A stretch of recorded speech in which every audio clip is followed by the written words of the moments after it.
जैसे ठाकुर जी ने पूतना का उद्धार किया तो ब्रजवासी यही समझते रहे कि पूतना का पाप ही खा गया।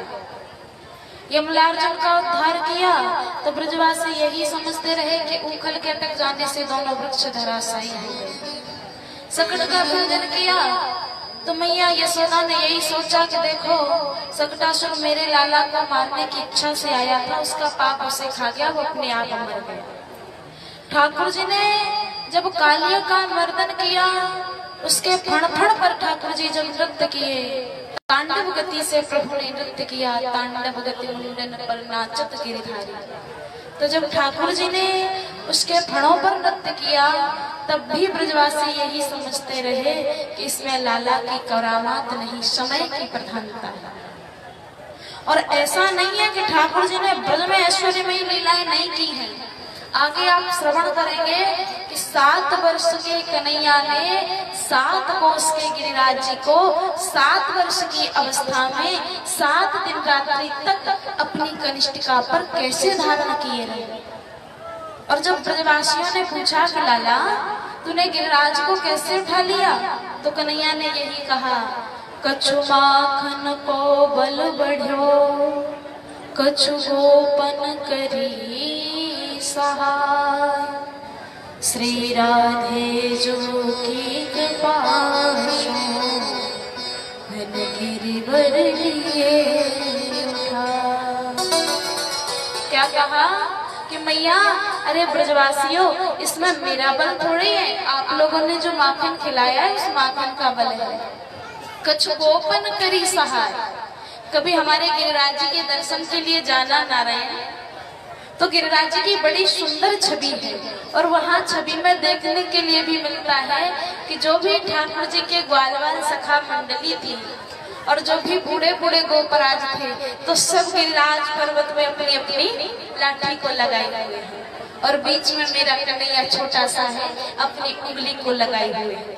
और मूर्ति इतनी प्यारी है कि कन्हैया की तो उंगली वहां तक पहुंच भी नहीं रही है। एक पैर जमीन पर है तो दूसरा पैर अंगूठे पे टिका हुआ है, वो कन्हैया गिरिराज को उठाए। बड़ी मनमोहक छवि है। यदि कभी नारायण समय मिले तो श्रीनाथ जी का, गिरिराज जी का दर्शन करने जरूर आना, क्योंकि सारे तीर्थ जो हैं वे केवल तीर्थ हैं, लेकिन मेरा जो वृंदावन धाम है वो ठाकुर जी का घर है, वो प्रिया जी का घर है। तो ठाकुर जी ने कहा कछु माखन को बल बढ़्यो, कछु गोपन करी सहाय, श्री राधे जी की कृपा सो धन गिरवर लिए उठा। जब किशोरी जी ने कृपा की तो मैंने गिरिराज जी को उठा लिया। नारायण देखो भागवत जी में राधा रानी का नाम नहीं आया, पूरी भागवत में राधा शब्द नहीं आया, राधसा शब्द आया, प्रेयसी शब्द आया, आराधिका शब्द आया, कृष्ण की आराधनी शब्द शक्ति प्रयोग शब्द आया, जिन्हें आराधनी शक्ति के नाम से जाना जाता है, लेकिन राधा शब्द नहीं आया। पूरे भागवत जी को पढ़ लेना, लेकिन राधा शब्द नहीं मिलेगा। और यदि हम प्रेम की दृष्टि से देखते हैं तो श्लोक में श्री राधा रानी के हमें दर्शन होते हैं। बिना राधा के कृष्ण का कोई महत्व नहीं है। भागवत जी में कहीं कृष्ण शब्द नहीं आया, श्री कृष्ण शब्द आया, कृष्ण नहीं आया, श्री कृष्ण। तो श्री शक्ति है, शक्ति के सहित यानी राधा रानी के सहित श्री कृष्ण भागवत धर्म में समाहित है, लेकिन राधा रानी का नाम इसलिए नहीं आया क्योंकि श्री सुखदेव जी महाराज जो है ये कौन है? क्रीड़ा सुको श्री वृषभानुजाया पवित्र चंचु प्रिय चुंबनेन एकांतिकोऽनन्य रहस्य पाठी निकुंज प्रासाद सदा निवासी। कौन है ये? क्रीड़ा सुको। क्रीड़ा माने खेलना। राधा रानी के खेलने के एक तोते हैं, जिस तोते के साथ में किशोरी जी खेलती हैं। जैसे आज भी हम लोग तोते के साथ में खेलते हैं ना, मिट्ठू नाम रख लेते हैं और बोलते हैं मिट्ठू राम राम बोल, तो वो मिट्ठू भी राम राम पता नहीं कैसी भाषा से बोलता है। तो जो राधा रानी के सुख है वे श्री सुखदेव जी महाराज हैं। और राधा रानी क्या करती है कि उस तोते को अनार के दाने बड़े प्रिय हैं, जिसे दाड़िम कहा जाता है संस्कृत भाषा में। तो दाड़िम के दाने श्री सुखरूपी तोते को बड़े प्रिय हैं। तो राधा रानी नंदन वन में जाती हैं और नंदन वन से अनार के बीजों को निकालती हैं और वे श्री सुखदेव जी के आगे रख देती हैं। तो श्री सुखदेव जी महाराज जब उसे चुनने लगते हैं तो राधा रानी उसे क्या कहती है कि हे मेरे प्यारे सुख, हे मेरे मधुर प्यारे लाडले, कृष्णेति नामानि मृदु पाठयन्त्यः। जैसे माता पिता अपने बालक को भोजन कराते हैं तो उस समय बोलते हैं बेटा थोड़ा पढ़ाई में मन लगा लिया करो, पढ़ने में मन लग जाएगा तो जीवन अच्छे से निकल जाएगा, जीवन संवर जाएगा।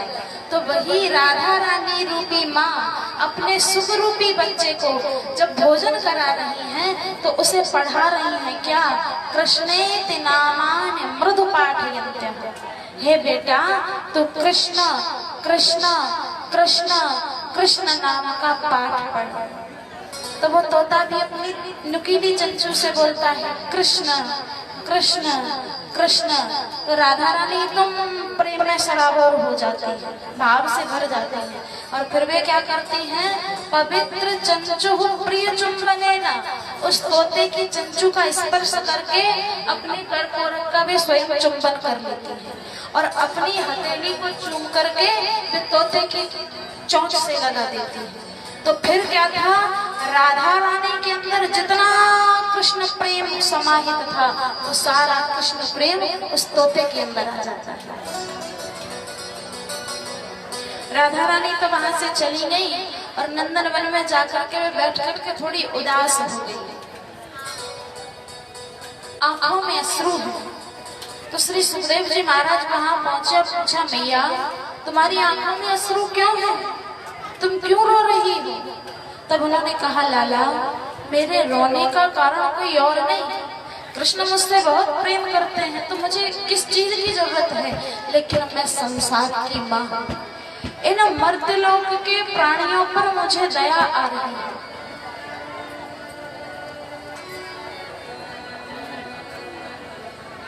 मुझे बड़ी दया आ रही है। ये संसार की मोह माया आसक्ति में इतने मतवाले हो चुके हैं कि कृष्ण नाम को ये भूल चुके हैं, अपनी मुक्ति का साधन ये भूल चुके हैं। यदि ये मेरे शरणागत हो जाएं, ये मेरे उन्मुख हो जाएं, मेरी कथा वार्ता से प्रेम कर लें तो इसी क्षण में सारे संसार वासियों को मुक्त कर दूंगी। क्योंकि काल ब्याल मुख ग्रास त्रास निर्णास हेतवे श्रीमद्भागवतं शास्त्रं कलौ कीरेण भाषितम्। तो श्री सुखदेव जी ने कहा मैया तुम रो मत, मैं तुम्हारा पुत्र श्री सुखदेव प्रतिज्ञा लेता हूँ कि यदि मैं जन जन में कृष्ण भक्ति का बीज न बो दूं, यदि मर्त्य लोक में मैं भागवतामृत की सरिता न बहा दूं तो मेरा नाम भी श्री सुखदेव जी है। और वे ही सुखदेव इस मर्त्य लोक में आते हैं और परीक्षित जी का सहारा लेते हुए इस मर्त्य लोक में भागवत धर्म की मंदाकिनी को प्रवाहित कर देते हैं। अब श्री सुखदेव जी जो हैं ये राधा रानी के लालित पालित सुख हैं। यदि ये कथा में राधा शब्द का प्रयोग कर देते तो उसी समय इन्हें अपनी माँ की याद आ जाती और जबरन मर्तलोक से इन्हें गोलोक की उड़ान भरनी पड़ती, तो परीक्षित की मुक्ति नहीं हो पाती। क्योंकि सुखदेव जी की जो सुंदरता है ना, वो लिखा तम वयष्टवरसं सुकुमार पादम करोरुवावंश कपोलगात्रम चार्वावतोक्षं सतुल्यकरणं सुप्रभाननं कंबुसुजातकंठम। सुखदेव जी कितने बड़े हैं? तो कहा तम द्वि अष्टवर्षम, 8 दूने 16, तो 16 वर्ष की अवस्था है। अब 16 वर्ष के बालक से कोई कह दे कि जाओ विदेश चले जाओ, जॉब कर लेना, नौकरी कर लेना, वो चला तो जाएगा, लेकिन जब उसे अपनी माँ की याद आएगी तो फिर वो वहां रुक नहीं सकता, फिर वो नहीं रुक सकता। 16 वर्ष का बालक अपनी माँ को छोड़ करके विदेश नहीं रह सकता, 2, 4, 6 दिन रह सकता है, लेकिन जब उसे अपनी माँ की याद आ जाएगी तो विदेश से दौड़ा हुआ अपनी माँ के पास चला आएगा। फिर वो न्यूजीलैंड, USA, फ्रांस, अफ्रीका, रूस जैसे देश ही क्यों न हो, वो भारतवर्ष की ओर दौड़ा चला आएगा।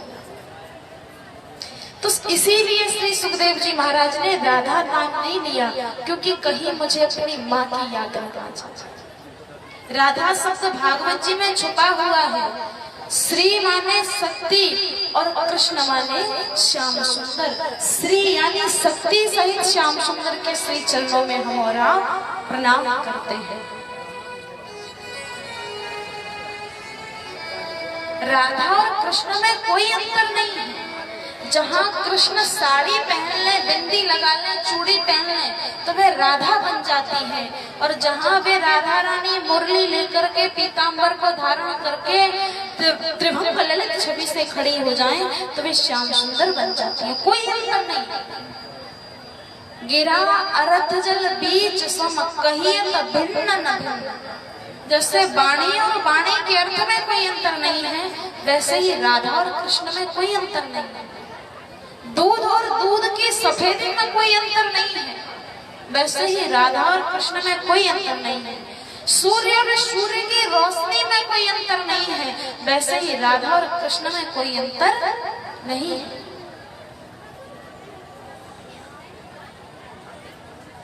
और जो राधा और कृष्ण में भेद करते हैं वे तब तक नर्क में निवास करते हैं जब तक सूर्य और चंद्रमा इस संसार को प्रकाशित करते हैं।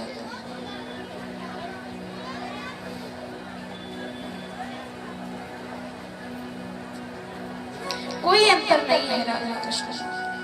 हमारे वृंदावन में जाना तो राधा वल्लभ सरकार के दर्शन कितने लोगों ने किए हैं?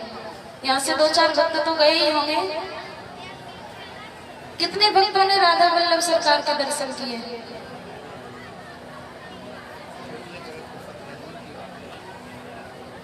नारायण, यदि समय मिले तो वृंदावन जरूर आना। राधा वल्लभ सरकार जो हैं वे आधी राधा रानी है और आधे श्री कृष्ण है। आधा श्रृंगार श्याम सुंदर का किया जाता है और आधा श्रृंगार राधा रानी का किया जाता है। उन्हें चूड़ी पहनाई जाए, उनकी चोटी बनाई जाए, उन्हें बिंदी लगाई जाए, और आधे में उनके मुकुट लगाया जाए, मुरली सजाई जाए, त्रिभंग ललित छवि से खड़ा किया जाए। बड़ी ही दिव्य सुंदरता है।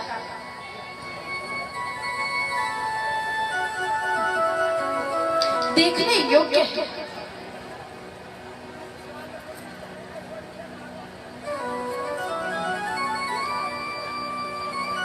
जिस समय श्री नाभादास जी महाराज ने भक्तमाल नाम के ग्रंथ को रचा था, भक्तमाल एक नाम का एक ग्रंथ है, और बहुत सुंदर ग्रंथ है। भागवत जी का ही उसमें निरूपण किया गया है। जैसे भागवत में भक्तों की ही कथाएं हैं, किसी और की नहीं, ठाकुर जी की और भक्तों की ही कथाएं भागवत जी में है, वैसे ही भक्तमाल में कलयुग से लेकर के सतयुग पर्यंत सभी भक्तों की कथाएं हैं। तो जब भक्तमाल नाम का ग्रंथ तैयार हो गया तो उस भक्तमाल ग्रंथ को बना करके श्री नाभाजी महाराज प्रिया प्रियतम को पहनाने के लिए जयपुर में जो प्रिया प्रियतम का मंदिर है उन्हें पहनाने के लिए गए। तो भक्तमाल रूपी माला जब प्रिया प्रियतम को पिनाई जाने लगी तो प्रिया जी कहें कि इस माला को हम पहनेंगे और श्याम सुंदर कहें इस माला को हम पहनेंगे। झगड़ा प्रारंभ हो गया। तो राधा रानी से ठाकुर जी ने कहा तुम कैसे पहन सकती हो, इसमें हमारी अष्ट सखाओं की कथाएं हैं, डाकू भगत की कथा है, जयदयाल गोविंदका जी की कथा है, जयदेव जी महाराज की कथा है, कितने कितने भक्तों की कथा है, तुम इसे कैसे पहन सकती हो। तो राधा रानी ने कहा देखो इसमें हमारी अष्ट सखियों की कथा है, चंपावती की कथा है, ललिता की कथा है, विशाखा की कथा है, आने वाली सभी गोपियों की कथा है और हमारे श्री सुखदेव जी जैसे पुत्रों की कथाएं इसमें हैं। तो इस ग्रंथ को मैं पहनूंगी। झगड़ा प्रारंभ हो गया नारायण। राधा रानी कहे हम पहनेंगे, श्याम सुंदर कहे हम पहनेंगे। अब नाभाजी दूर खड़े सारा दृश्य देख रहे हैं, विचार कर रहे हैं क्या करें और कहीं ज्यादा झगड़ा ना हो जो माला टूट जाए। तो बोले ठहरो प्रभु रुक जाओ, मुझे ये बता दीजिए कि आप दोनों दो हैं या एक। मुझे ये बताइए आप राधा और कृष्ण दो हैं या एक। अब क्या था, राधा और कृष्ण दोनों स्तब्ध रह गए। अब दो हों तब तो कहे ना कि हम दो हैं तो तत्वतः एक ही, लेकिन माया के लिए लीला के लिए वे दो हुए हैं।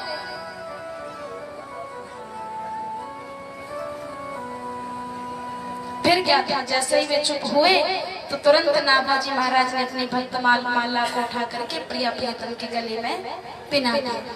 और तभी से मंदिरों में ये नियम चला है कि प्रिया प्रियतम के जोड़े को एक ही माला से सजा दिया जाता है। वृंदावन में जाना तो जितने भी मंदिर हैं सब में राधा कृष्ण की उपासना है, एक ही माला से श्रृंगार किया जाता है, क्योंकि वे दो हैं ही नहीं, वे तत्वतः तो एक ही है। भागवत धर्म की बड़ी विशेषताएं हैं नारायण, इसकी महिमा को कोई गा नहीं सकता।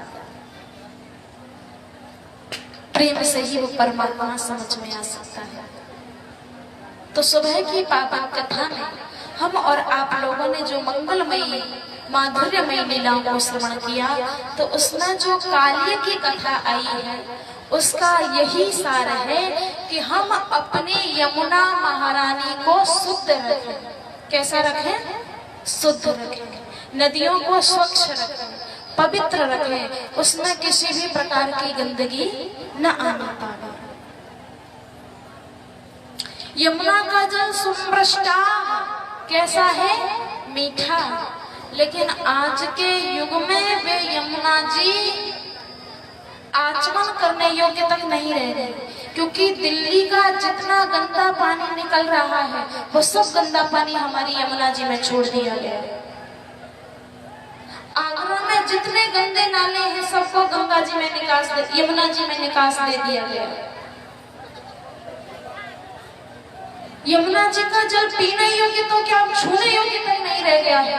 और जो कृष्ण की चतुर्थ पटरानी है, काल की गति तो देखो नारायण, जिन्हें यमुना महारानी को शुद्ध करने के लिए कन्हैया को कालिए से युद्ध करना पड़ा, और आज हम लोग उन नदियों को दूषित करते जा रहे हैं।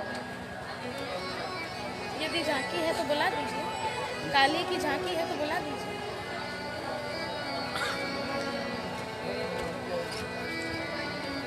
तो नारायण, हम अपनी नदियों को स्वच्छ रखें, शुद्ध रखें, और यमुना मैया से प्रार्थना करें कि हे मैया हमें कृष्ण के चरणों में भक्ति दीजिए। यमुना मैया आज के युग में इतनी दूषित हो चुकी हैं कि हथिनी कुंड पर हमारी यमुना मैया को बांध दिया गया है, और खुलेआम वहां रेत का व्यापार किया जा रहा है। वहां यमुना में एक बूंद जल तक नहीं है, लेकिन अब फिर वही दिल्ली से यमुना जी के गर्भ में गंदा पानी छोड़ दिया गया और वही गंगा जल यमुना जल के रूप में बह रहा है। और हम जाते हैं, उसे आचमन कर लेते हैं, नहा लेते हैं, देवताओं की मूर्तियों पर चढ़ा देते हैं और घर में भर के ले आते हैं।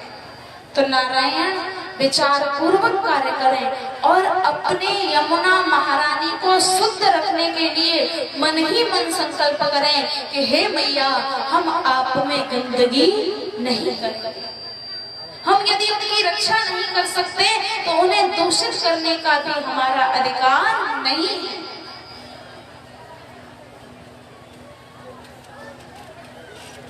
क्योंकि जब नदियां, जब प्रकृति, जब वातावरण शुद्ध होगा तभी हमें जीवन दान मिल सकता है।